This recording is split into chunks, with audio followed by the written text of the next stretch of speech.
Jadi Yesus lagi bilang, Bapak Ibu percayalah, orang sombong tidak akan pernah mencapai destiny of the kingdom itself. Enggak mungkin bisa. Tidak ada orang sombong yang capai Tuhan punya destiny dalam Tuhan punya kerajaan. Makanya kenapa ini yang Alkitab ajar. Sangat penting bagi Anda dan saya untuk menghidupi realita kehambaan. Hidup tahir di hadapan manusia dan di hadapan Tuhan. Karena begini, siapapun yang ada pada permainan ini, for sure harga mati. Mereka akan mencapai destiny dari kerajaan Allah dalam kehidupan mereka. Bapak Ibu, apa yang bisa membuat saudara dan saya menikmati hidupnya kita? Berkobar dalam perjalanan kehidupan kita tiap-tiap hari. Karena kita lagi terfokus untuk sampai kepada tindakan begini. Mencapai Tuhan punya destiny dalam hidupnya kita.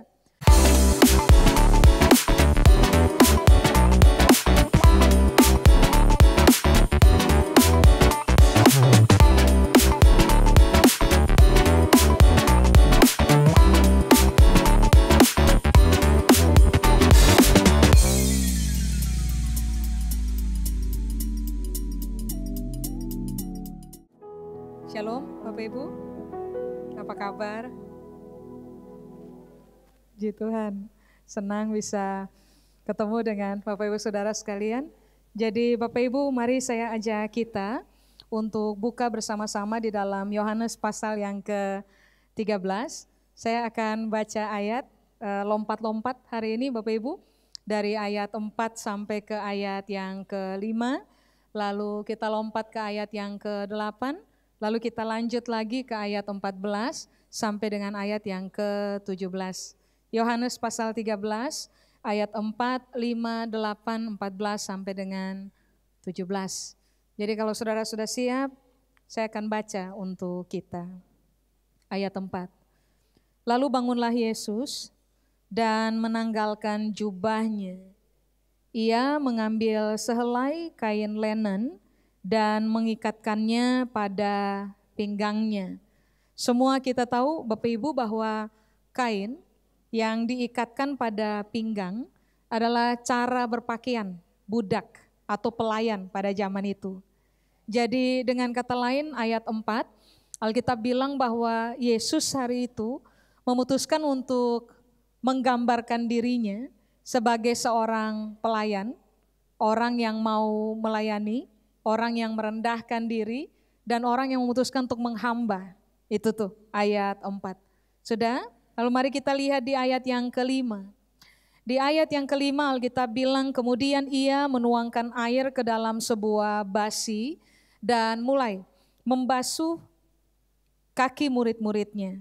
Lalu menyekanya dengan kain yang terikat pada pinggangnya. Bapak Ibu, pembasuhan kaki lambang pentahiran. Jadi dibersihkan aja, sebuah prosesi pentahiran.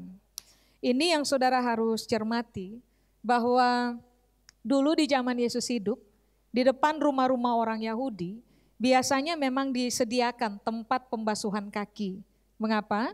Sebab biasanya ketika orang berjalan mau bertamu di orang punya rumah, sebelum masuk di orang punya rumah, siapapun tamunya itu harus dibasuh kakinya. Supaya kalau masuk rumah tuh posisi bersih. Nah begini, dulu ada beragam kategorial budak. Pada zaman Yesus hidup ada kira-kira 4 lah kategorial budak atau pelayan. Budak atau pelayan yang begini, yang posisinya paling rendah, yang biasanya akan ditugaskan untuk membasuh kaki siapa aja yang mau masuk ke rumah. Nah biasanya budak yang ada pada posisi kategorial paling rendah, biasanya adalah budak-budak atau para hamba yang usianya sudah lanjut. Jadi mereka udah gak bisa kerja maksimal lagi. Nah karena mereka udah tubuh juga udah gak mampu untuk kerja maksimal, biasanya akan ditaruh tuh, tugasnya satu aja, basuh kaki.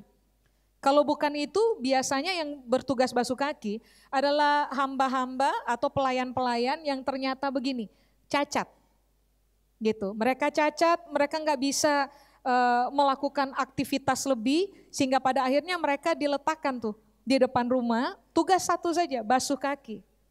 Nah kalau saudara perhatikan ayat 4 dan ayat 5, tadi kita udah baca, jelas-jelas ayat 4 bilang Yesus memposisikan dirinya sebagai hamba, sebagai orang yang melayani merendahkan diri, sudah? Tapi yang kelima, Alkitab tuh kasih tahu buat kita bahwa dia memutuskan mengambil rupa seorang hamba, itu bukan hamba biasa pada level yang tinggi atau level standar, bukan Pak Ibu. Waktu dia putuskan untuk basuh kaki, dia lagi memposisikan dirinya sebagai seorang pribadi yang mau merendahkan diri, melayani, menghamba, posisi paling rendah. Nah ini keputusan hebat.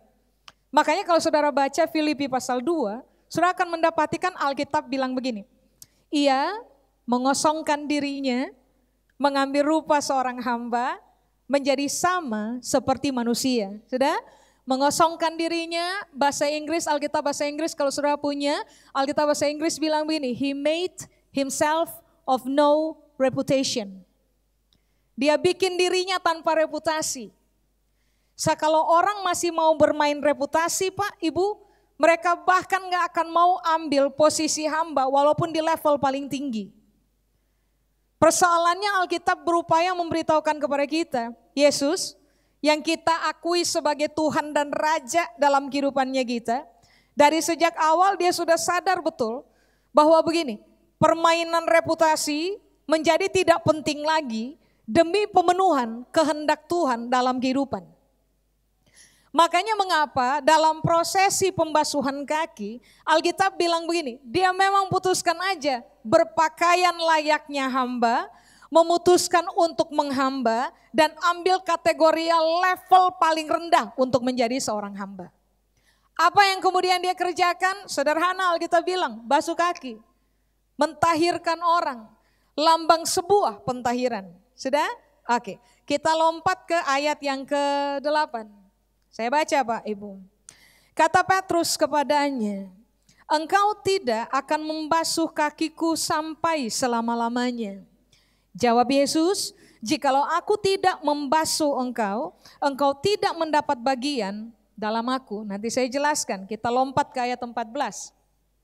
Di ayat 14, Yesus bilang, jadi jikalau aku membasuh kakimu, aku yang adalah Tuhan dan gurumu, maka kamu pun wajib saling membasuh kakimu. Sebab aku telah memberikan suatu teladan kepada kamu, supaya kamu juga berbuat sama seperti yang telah kuperbuat kepadamu. Aku berkata kepadamu, ayat 16, sesungguhnya seorang hamba tidaklah lebih tinggi daripada tuannya, ataupun seorang utusan daripada dia yang mengutusnya.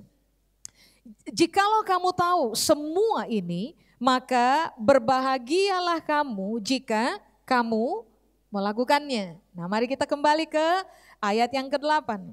Di ayat yang ke-8 kan Petrus bilang begini, waktu Yesus mau basuh dia punya kaki, Petrus bilang, engkau tidak akan membasuh kakiku sampai selama-lamanya. Mengapa kalimat itu keluar? Apa yang Yesus buat hari itu gak proper. Gak proper banget, gak layak banget untuk dikerjakan oleh seorang Yesus. Saudara harus ingat bahwa pada zaman Yesus hidup, seorang guru, seorang pengajar adalah orang-orang atau seorang pemimpin, orang yang memuridkan orang lain. Itu propernya adalah begini, dilayani. Gak ada cerita pemimpin melayani yang dipimpin, enggak ada ceritanya. Guru melayani yang diajar, enggak ada cerita juga. Apalagi tuan melayani seorang hamba, enggak ada cerita. Nah makanya kenapa Petrus tolak mentah-mentah apa yang dikerjakan oleh Yesus, ulang. Sebab bagi Petrus yang Yesus kerjakan adalah sesuatu yang tidak masuk pada budaya, yang tidak masuk pada cerita hari itu. Bahasa saya hari ini adalah apa yang Yesus kerjakan, gak proper hari itu. Makanya Petrus bilang, gak boleh, jangan dikerjakan. Ini udah sebuah pelanggaran aturan. Di mana-mana yang tinggi dilayani, yang tinggi gak melayani yang rendah, itu wajar. Tinggi gak melayani yang rendah adalah kewajaran. Tinggi melayani yang rendah itu ketidakwajaran. Makanya Petrus bilang, jangan. Sudah? Tapi coba saudara perhatikan, Yesus punya jawaban.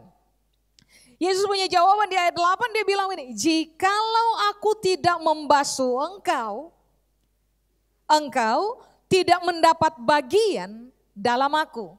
Saudara bisa cermati runtutannya, prosesi ayat 4 dan ayat 5, Yesus lagi berupaya untuk menjelaskan bahwa begini, rendah hati, merendahkan diri, menghamba, menjadi pelayan, hidup dalam pentahiran, itu adalah esensi yang harus dikerjakan. Sudah? Lalu Yesus bilang begini, itu harus dikerjakan. Termasuk pembasuhan kaki, harus dikerjakan. Kalau saya tidak bikin, Yesus bilang begini, kamu tidak dapat bagian di dalam aku.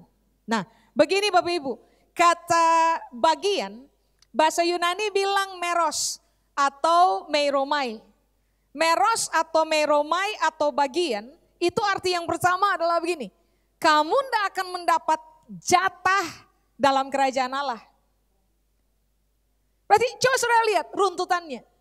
Waktu kamu menghamba, waktu kamu merendahkan diri, waktu kamu memilih untuk melayani, lalu kamu memilih untuk menjadi tahir, ternyata ini yang Yesus bilang, kamu dapat jatah dalam kerajaan Allah. Nah ini kan penting. Berarti Alkitab lagi bilang buat kita, budaya dalam kerajaan Allah tidak ada yang namanya meninggikan diri. Budaya dalam kerajaan Allah tidak ada yang namanya menjadi tuan dan harus dilayani. Budaya dalam kerajaan Allah tidak ada yang namanya begini, kotor lalu bermain dalam permainan kerajaan. Gak ada cerita. Makanya Yesus bilang kamu harus ada pada posisi 4 ayat 4 ayat 5 supaya pada akhirnya kamu menjadi bagian atau mendapat jatah di dalam kerajaan Allah. Itu saja? Tidak. Sekata bagian atau meros atau meromai, arti yang kedua adalah ini keren banget. Kalau saya enggak tahirkan kamu, kalau saya enggak menghamba lalu basuh kamu punya kaki, yang terjadi adalah begini, kamu tidak akan mendapatkan penghormatan di dalam kerajaan Allah. Coba saudara bayangkan, ini menarik. Sebab kebiasaan kita adalah, kita barusan ini, kita bersama-sama, entah kita duduk, entah kita berdiri, sementara kita bernyanyi, kita lagi mempertontonkan betapa kita respect kepada Tuhan. Kita hormati Tuhan.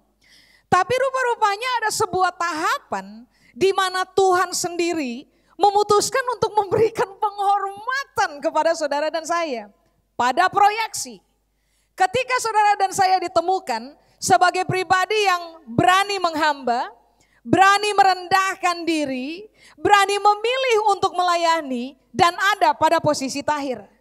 Coba, saya kasih bukti kepada saudara. Saudara bisa buka dengan saya dalam Yohanes pasal 12.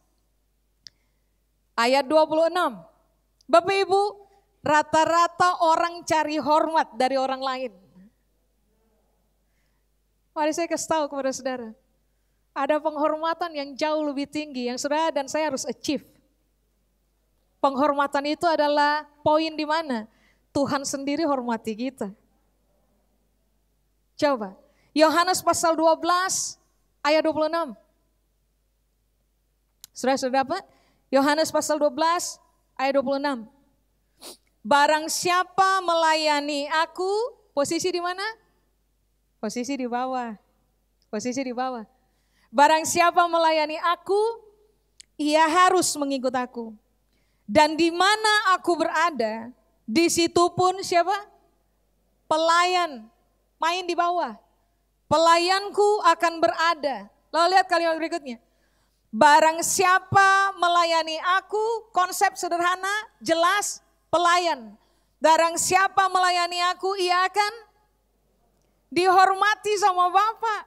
Berarti ketika saudara dan saya memilih untuk meninggikan diri, menolak realita kehambaan, memutuskan untuk tidak mau melayani, tidak memutuskan untuk mengejar keadaan tahir dalam kehidupannya kita, bersih di hadapan Tuhan, bersih di hadapan manusia, rupa-rupanya saudara dan saya akan kehilangan penghormatan yang sangat awesome, penghormatan dari Tuhan buat hidupnya kita. Makanya mengapa Yesus bilang ini, Pat, bagian ini penting untuk saya kerjakan, Pat. Kamu harus alami. Kamu harus lihat, Karena ayat-ayat yang tadi kita baca, kan Yesus bilang ini, aku meninggalkan keteladanan kepada kamu.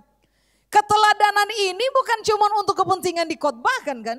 Keteladanan ini adalah untuk kepentingan dikerjakan. Sebab apa yang kemudian Yesus bilang adalah jatahnya kamu itu mainnya di kerajaan. Bukan di luar kerajaan. Penghormatan yang seharusnya kamu achieve dalam kehidupan sudah bukan tentang manusia hormati saya. Adalah tentang penghormatan Tuhan hormati saya atau tidak. Itu yang Yesus berupaya untuk sampaikan hari itu. Nah, mendapat bagian, kata bagian, apakah cuma sampai pada titik itu saja? Tidak. Kata bagian meros atau meromai itu artinya adalah begini, mendapat bagian penugasan. Jadi Yesus memposisikan dirinya bahwa saya adalah yang mengutus dan kamu adalah yang diutus. Kalau kamu gak mengambil posisi kehambaan, lalu kamu gak ada pada posisi tahir, maka yang terjadi adalah kamu tidak akan menjadi the sent one. Orang yang diutus. Orang yang sangat efektif untuk proyeksi pengutusan. Makanya di ayat-ayat yang tadi kita baca, ini kan yang Yesus bilang, seorang hamba gak akan lebih dari tuannya, seorang utusan tidak akan lebih tinggi dari yang mengutus. Kenapa sampai statement itu Yesus harus angkat? Karena realita dari pembasuhan kaki adalah Yesus sedang memberitahukan kepada Petrus, Pat, ini harus dikerjakan. Supaya kamu akan menjadi seorang utusan yang efektif dalam kerajaan. Berarti coba saudara perhatikan, standar orang yang diutus dalam kerajaan Allah bukan orang sombong Pak, Ibu. Bukan orang yang bajalang kepala tanai. Seng. Ini yang Alkitab ajar. Waktu kerajaan Allah memproyeksikan bahwa kita harus utus orang. Yang diutus adalah begini. Yang terbiasa merendahkan diri, menghamba, yang terbiasa melayani, dan yang terbiasa hidup pada posisi tahir. Makanya itu yang Yesus bilang, tidak bisa Pat, saya harus basuh kamu punya kaki. Supaya pada akhirnya ulang-ulang. Kamu dapat jatah dalam kerajaan Allah, kamu dapat penghormatan dari Bapa, baru yang berikutnya, kamu akan menjadi seorang utusan, dapat bagian pengutusan. Itu saja? Tidak. Alkitab bilang begini, bagian itu sama dengan destiny. Jadi Yesus lagi bilang, Bapak Ibu percayalah, orang sombong tidak akan pernah mencapai destiny of the kingdom itself. Enggak mungkin bisa. Tidak ada orang sombong yang capai Tuhan punya destiny dalam Tuhan punya kerajaan. Makanya kenapa ini yang Alkitab ajar. Sangat penting bagi Anda dan saya untuk menghidupi realita kehambaan. Hidup tahir di hadapan manusia dan di hadapan Tuhan. Karena begini, siapapun yang ada pada permainan ini, for sure harga mati. Mereka akan mencapai destiny dari kerajaan Allah dalam kehidupan mereka. Bapak Ibu, apa yang bisa membuat saudara dan saya menikmati hidupnya kita? Berkobar dalam perjalanan kehidupan kita tiap-tiap hari. Karena kita lagi terfokus untuk sampai kepada tindakan begini. Mencapai Tuhan punya destiny dalam hidupnya kita. Nah makanya ini yang perlu saudara dan saya pertimbangkan sebentar. Saya lagi bermain di area mana nih? Area atas kah di bawah? Area tuntut orang penghormat ke Tuhan penghormat? Nah ini yang perlu saudara dan saya pertimbangkan. Sebab begini, jangan sampai apapun yang kita kerjakan akan menghalangi saudara dan saya untuk mencapai destiny yang Tuhan telah tetapkan untuk kehidupan kita. Cuma gara-gara begini saja, balagu. Kepala batu, sombong, pun nenek moyang. Saya bisa Pak, Ibu. Coba pertimbangkan bahwa yang Yesus tawarkan adalah sesuatu yang gak ada orang bisa achieve. Kecuali kita meniru keteladanan yang dia wariskan pada masa itu sampai dengan hari ini sampai kepada proyeksi kekekalan. Coba, apakah bagian cuman sampai kepada destiny? Tidak ternyata. Kata bagian itu arti yang berikutnya adalah sebuah bagian dari keseluruhan. Berbicara tentang apa Pak, Ibu? Tubuh. Saudara dan saya adalah masing-masing anggota dalam tubuh Kristus. Orang harus ada pada posisi merendah, menghamba, melayani, tahir seorang akan yang lain. Supaya pada akhirnya saudara dan saya akan menjadi orang-orang yang sangat efektif sebagai satu anggota pada keseluruhan tubuh Kristus.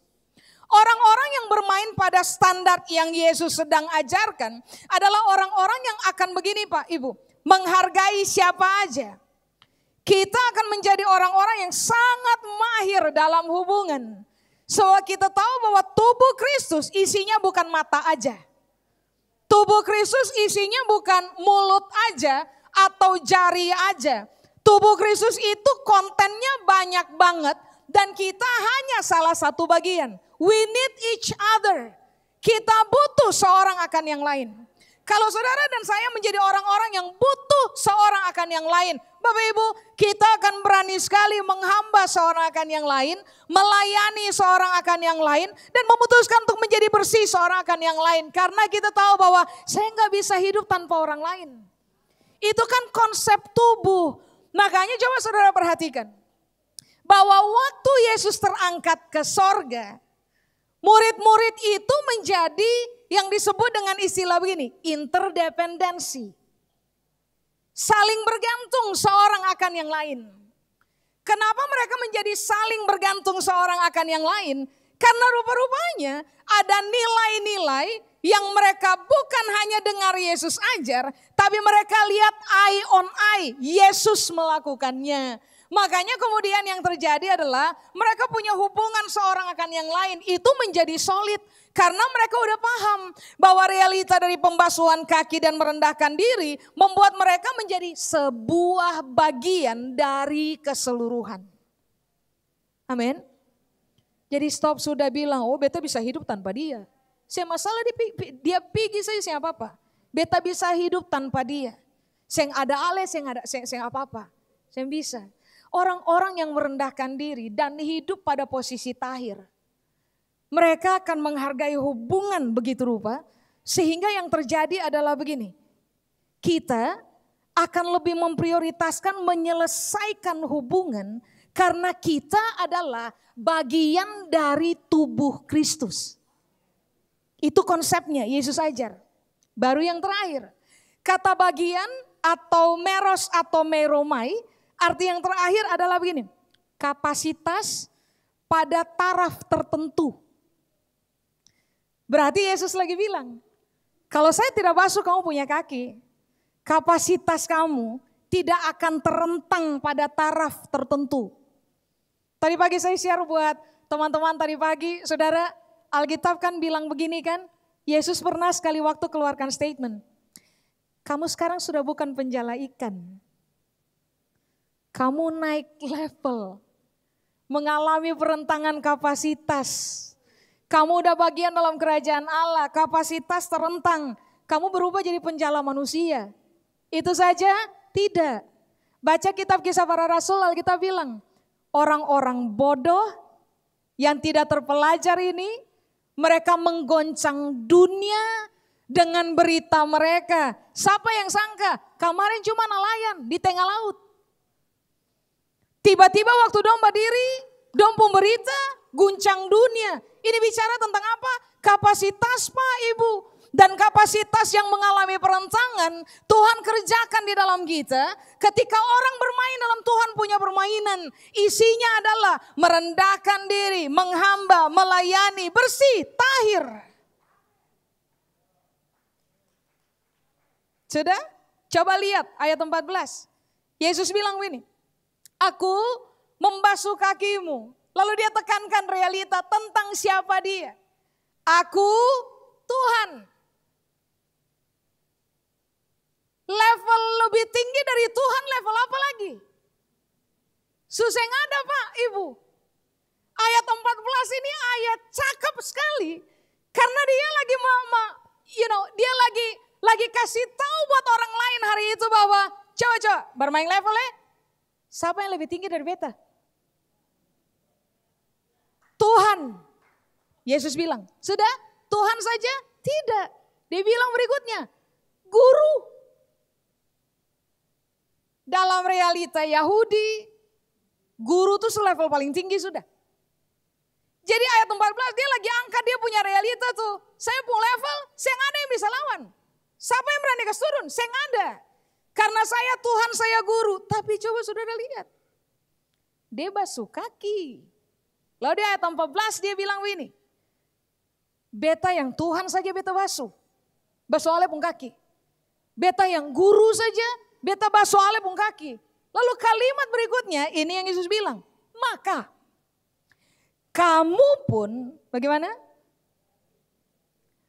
Wajib. Wajib apa? Kata berikutnya. Saling basuh kaki. Bapak Ibu, merendahkan diri seorang akan yang lain. Menghamba seorang akan yang lain. Melayani seorang akan yang lain. Menjadi tahir seorang akan yang lain. Listen to this carefully. Bukan pilihan. Ini bukan tentang persoalan you like it or not. Ini bukan pilihan. Suka, boleh, seng suka, seng bikin, seng apa-apa. Bukan, Alkitab bilang wajib. Sudah? Coba ulang dulu kata ini, wajib. Jadi berarti Alkitab lagi bilang, yang level paling tinggi saja, antua menghamba, lah katong siapa? Sampai sing mau menghamba. Sampai sing mau merendahkan diri seorang akan yang lain. Sampai sing mau melayani. Sampai sing mau berupaya hidup tahir seorang akan yang lain. Katong siapa? Mari baca ayat ini dulu. Supaya katong malu sedikit. Coba. Bapak Ibu bisa buka dengan saya dalam Roma pasal 9. Kalau su baca ini lalu kau seng malu. Urat malu su putus. Coba lihat Roma 9. Ayatnya agak panjang, ini ada penjelasan yang lain, tapi saya cuma mau cerita tentang katong ini siapa sebenarnya. Coba Roma 9, saya mulai baca dari ayat 20 ya. Berharap nanti lain waktu bisa jelaskan ini, tapi saya tidak bisa jelaskan detail. Ayat 20, Roma pasal 9 ayat 20, sudah? Siapakah kamu? Sudah pertanyaan, saya siapa? Itu paling sing enak tuh, saya siapa? Siapakah kamu, hai manusia? Dan maka kamu membantah Allah. Dapatkah yang dibentuk berkata kepada yang membentuknya, mengapakah engkau membentuk aku demikian? Sudah? Apakah tukang periuk tidak mempunyai hak atas tanah liatnya untuk membuat dari gumpal yang sama? Coba lihat, dari gumpal yang sama, kalimat berikutnya bilang apa? Suatu benda, garis bawahi dulu. Untuk dipakai guna tujuan yang mulia dan suatu benda lain untuk dipakai guna tujuan yang biasa. Sudah? Jadi kalau untuk menunjukkan murkanya dan menyatakan kuasanya, Allah menaruh kesabaran yang besar terhadap siapa? Benda-benda kemurkaannya yang telah disiapkan untuk kebinasaan. Justru untuk menyatakan kekayaan kemuliaannya atas benda-benda belas kasihannya telah dipersiapkannya untuk kemuliaan. Yaitu kita yang telah dipanggilnya bukan hanya dari antara orang Yahudi tetapi juga dari antara bangsa-bangsa lain. Kalau sudah perhatikan dari ayat 20 sampai ayat 24, konklusi tentang siapakah kita, karena Alkitab kan di ayat 20 bilang begini, siapakah kamu? Sudah? Hai manusia, baca sampai di ayat terakhir yang tadi kita baca, ternyata Paulus lagi berupaya untuk kasih tahu buat kita begini, siapakah kamu? Kamu tuh cuma benda.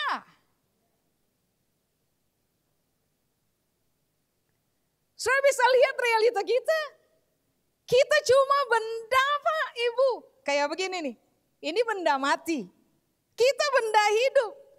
Tapi somehow Alkitab mencatat kita benda. Dibanding dengan realita aku Tuhan, aku guru. Persoalannya adalah yang Tuhan dan guru saja mau merendah. Masalahnya adalah kenapa yang cuma benda? Sombong pas sekali.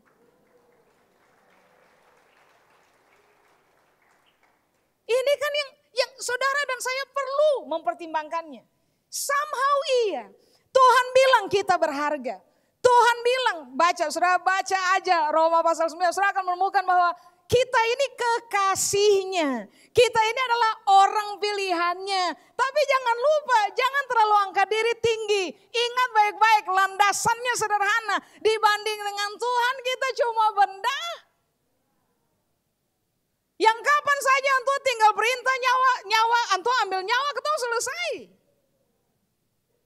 Pada titik ini kesadaran tentang ini itu harus sangat solid. Supaya pada akhirnya ini yang Alkitab bilang di ayat 14 yang tadi kita baca. Pembandingannya akan menjadi jelas buat kita. Sudah? Makanya di ayat 14 antu bilang begini. Wajib, kamu pun wajib saling membasuh kakimu. Ingat. Bukan satu orang basuh orang lain pun kaki dan satu orang itu aja yang harus dibasuh kakinya. Tidak, Alkitab bilang saling. Sudah? Oke, kata wajib. Wajib dalam bahasa Yunani bilang opheilo. Opheilo itu arti yang bersama adalah begini. Kamu berhutang. Basuh kaki seorang kan yang lain, kamu utang. Bapak Ibu dalam hidup boleh berhutang? Boleh. Tapi syaratnya satu, berhutang dengan cerdas. Arti dari berhutang cerdas adalah kalau mau berhutang, hitung dulu kemampuan. Bisa bayar kembali ke seng. Kalau seng bisa bayar kembali, jangan utang. Sudah? Masalah dari kebanyakan orang adalah berhutang tapi tidak cerdas. Sehingga yang terjadi adalah katong utang dan seng bisa bayar. Sampai yang memberikan hutang harus tagih-tagih sampai seolah-olah mereka yang berhutang. Pernah alami?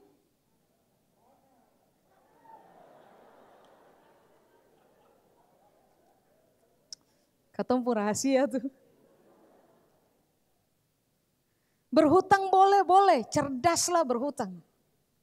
Prinsip dari berhutang, berani hutang, berani bayar. Sadap. Ya, dan Yesus bilang ini, saling membasuh kaki itu hutang.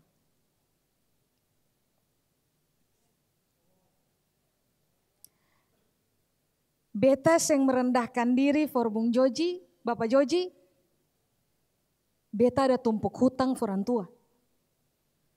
Beta yang melayani, beta yang menghamba for orang tua, beta tumpuk utang for beta.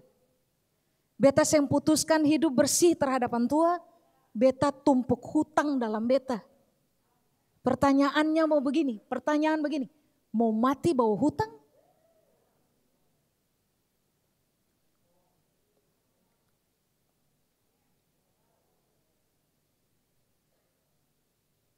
Katong pun masalah.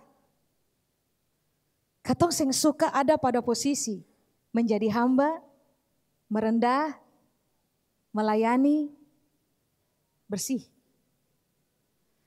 Katong lebih suka menomorsatukan egoisme di dalam katong. Artinya kan logika berpikirnya kalau ditinjau dari ayat 14.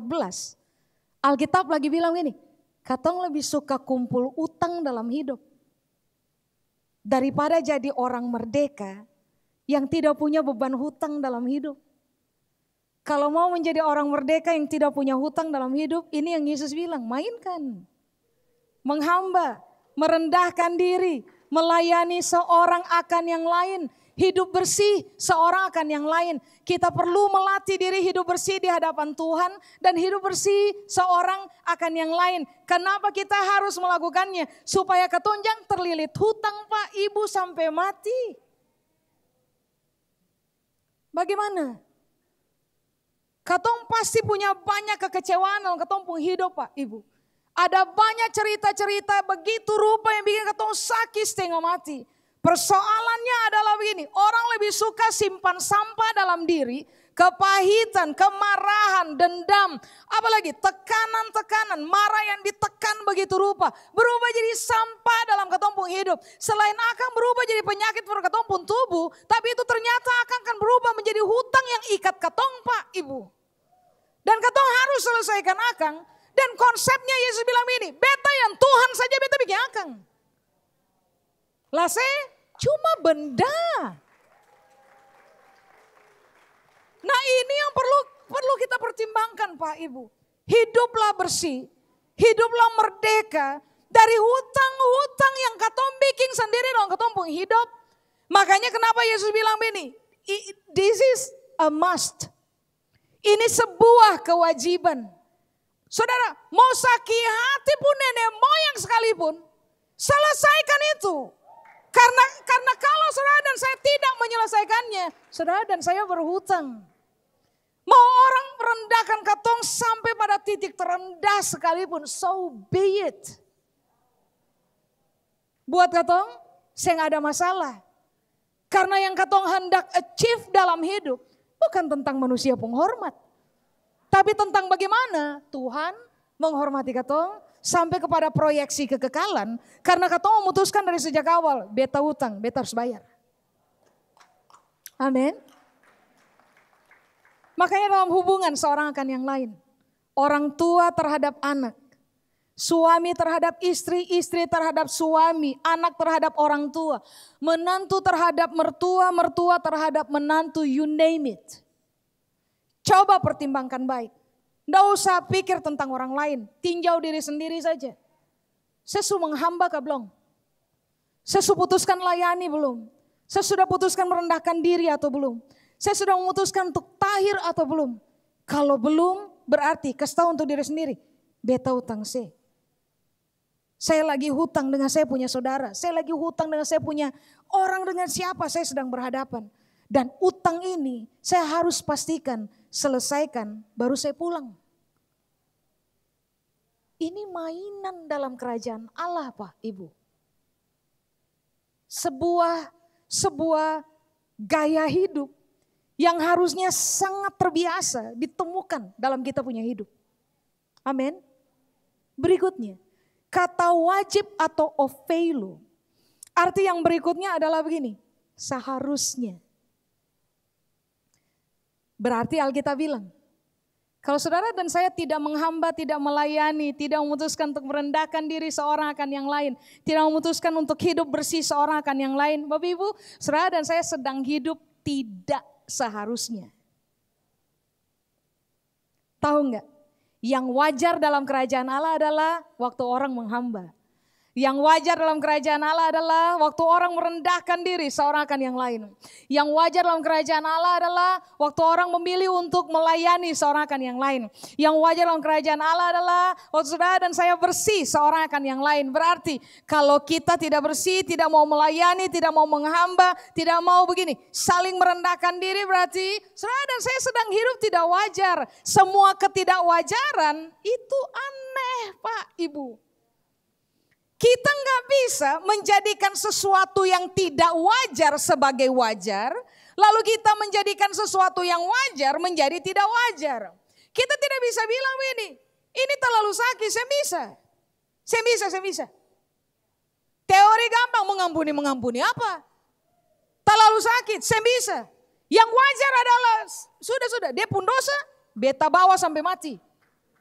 Coba, konsepnya adalah ini wajar. Mari saya kasih tahu, Alkitab bilang itu tidak wajar Pak, Ibu. Tidak wajar. Saudara dan saya tidak bersih seakan yang lain, tidak wajar. Saudara dan saya angkat diri lebih tinggi dari orang lain. Ini kita yang angkat diri, bukan orang lain yang angkat ketong. Katong angkat ketong pun diri sendiri, Alkitab bilang, hidup yang wajar. Nah inilah sebabnya mengapa Yesus berupaya untuk memperkenalkan kewajaran dalam kerajaan Allah. Masih ingat permainan tadi di ayat 8? Yang Petrus lagi kasih tahu buat Yesus adalah, Tuhan, yang kamu sedang kerjakan adalah sebuah ketidakwajaran pada permainan logika dan pada faktor budaya. Tapi Yesus memperkenalkan, enggak Pet. Yang kamu sebut tidak wajar, itu wajar. Sebab itu adalah hal yang seharusnya dihidupi di dalam kerajaan Allah. Makanya mengapa ketong perlu mulai cek ulang Pak Ibu sebentar. Sampai dengan hari ini nih beta hidup wajar keseng. Itu pertimbangan penting. Ya saudara dan saya perlu mengisi perenungan-perenungan kita dalam keseharian. Amin. Lalu coba mari kita lihat dulu di ayat yang ke-15. Lah Yesus bilang ini, sebab aku telah memberikan suatu teladan kepada kamu. Teladan di area mana? 2 saja tuh. Ayat 4, ayat 5, 2 saja. Menghamba, merendahkan diri, mentahirkan, dan menjadi tahir. Teladan kepada kamu, supaya kamu, garis bawahi, berbuat sama. Seperti yang telah kuperbuat kepadamu. Bapak Ibu, kata teladan, bahasa Yunani menggunakan kata hipodeigma. Hipodeigma atau teladan itu artinya adalah begini, sesuatu yang dipamerkan untuk kemudian menjadi pola. Saudara lihat saja. Yang Yesus pamerkan itu keren banget. Yang Yesus pamerkan untuk kemudian dia bilang ini polanya. Nah, saya pamer kamu ya. Yang dia pamerkan adalah begini, kerendahan hatinya, menghambanya, melayaninya, menjadi tahirnya. Itu yang dia pamerkan. Pamerkan sebagai apa? Sebuah teladan atau lebih tepatnya hipodeigma menitik beratkan kepada konsep pola. Mau bikin baju pola, sing ada baju sing bisa Pak, Ibu, sing jadi. Mau jadi teladan, kalau sing ada pola, sing bisa. Dan Yesus bilang, ini polanya, makanya saya pamerkan. Katong masalah adalah, katong saya pamer kerendahan hati, katong saya pamer sikap kehambaan, katong saya pamer kebiasaan melayani, katong saya pamer bersih di hadapan manusia dan di hadapan Allah, katong pamer berorang. Saya tahu siapa? Ale tahu ke saya beta siapa? Ale tahu ke saya beta pun bapak siapa? Katong pun permainan adalah katong bermain di itu Pak, itu Ibu. Katong pamer realita yang tidak wajar. Kalau mau pamer Pak Ibu, pamer semua hal yang wajar dalam kerajaan Allah. Apa? Ulang, kerendahan hati, sikap menghamba, suka layani seorang akan yang lain. Tahir Pak Ibu, bersih seorang akan yang lain. Baru waktu mau pamer tuh, itu pamer sejati sudah. Amin. Bapak Ibu, coba. Kalau semua rasa-rasa diri mau pamer diri sendiri tuh, kasih ingat. Kayak misalnya beta, Ona, saya cuma benda.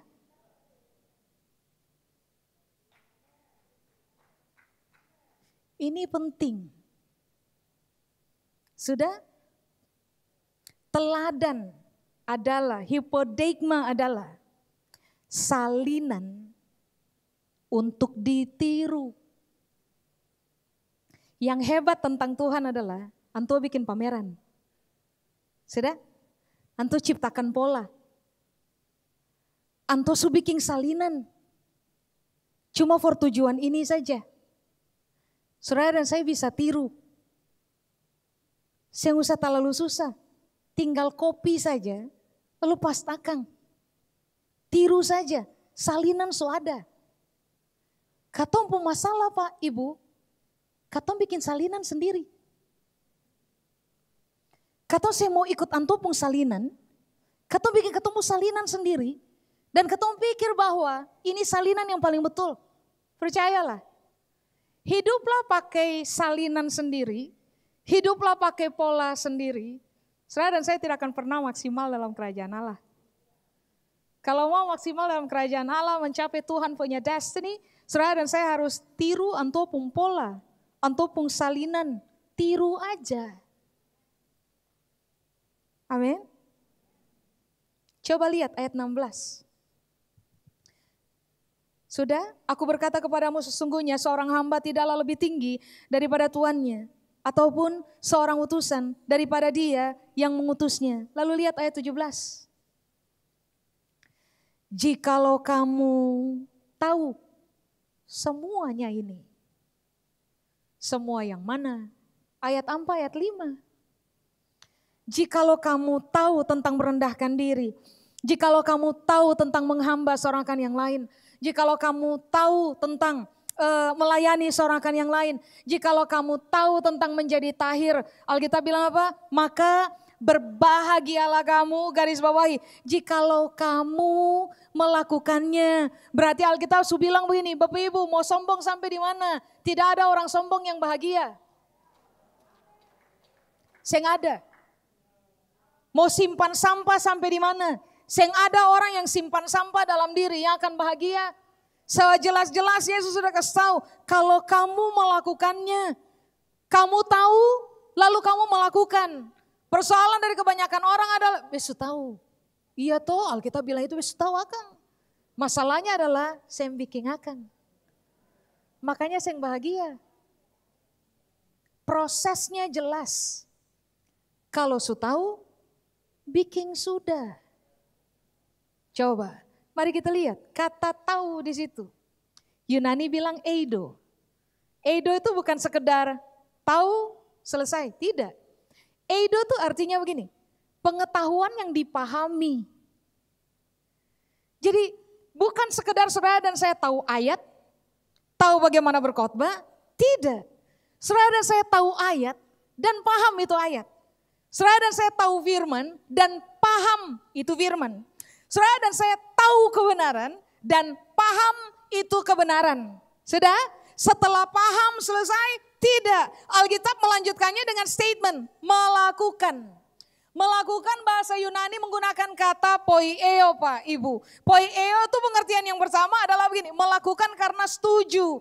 Berarti tahapannya jelas, Alkitab bilang kebenaran disampaikan, orang memiliki pengetahuan. Pengetahuan akan menggiring orang sampai kepada titik memahami kebenaran. Ketika orang memahami kebenaran, orang harus berani mengambil sebuah langkah berani berikutnya, yaitu setuju dengan kebenaran. Sebab tanpa persetujuan dengan kebenaran, begini, melakukan poieo. Pengertian yang kedua adalah begini, latihan menjalankan.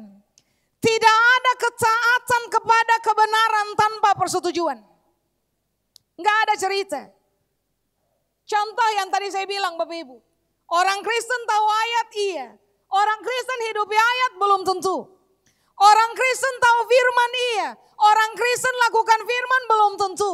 Pertanyaannya, kenapa orang seringkali mengalami kendala walaupun firman kebenaran telah disampaikan, orang mengalami kendala dalam ketaatan. Tahapannya orang gak bermain di area itu. Kita bermain loncat-loncat Pak Ibu. Secara ini yang Alkitab berupaya ketong bahwa tahapannya sederhana, yaitu begini. Firman disampaikan, kebenaran disampaikan, saudara dan saya tahu, saudara dan saya paham. Lalu ulang, putuskan untuk setuju dulu. Sebab tidak ada ketaatan tanpa persetujuan.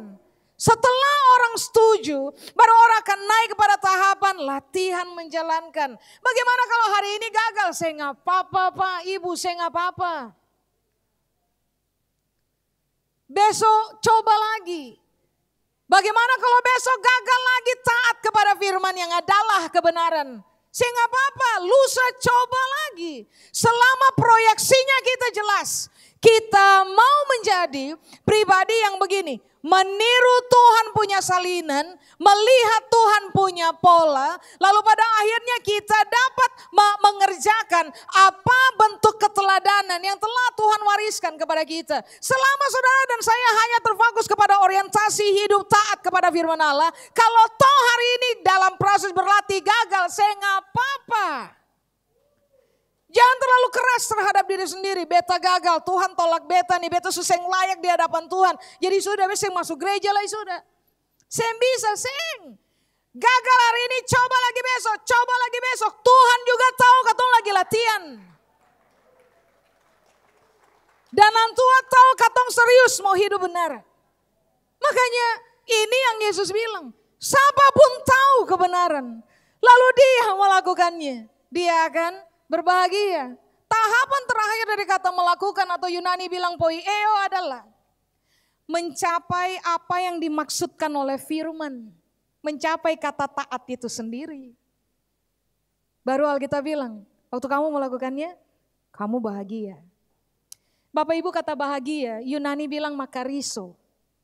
Makariso tuh artinya adalah begini. Makariso tuh beta tahu. Iya.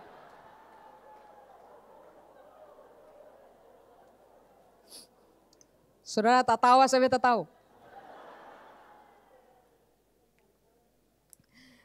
Yunani, makariso, bahagia, itu artinya adalah begini.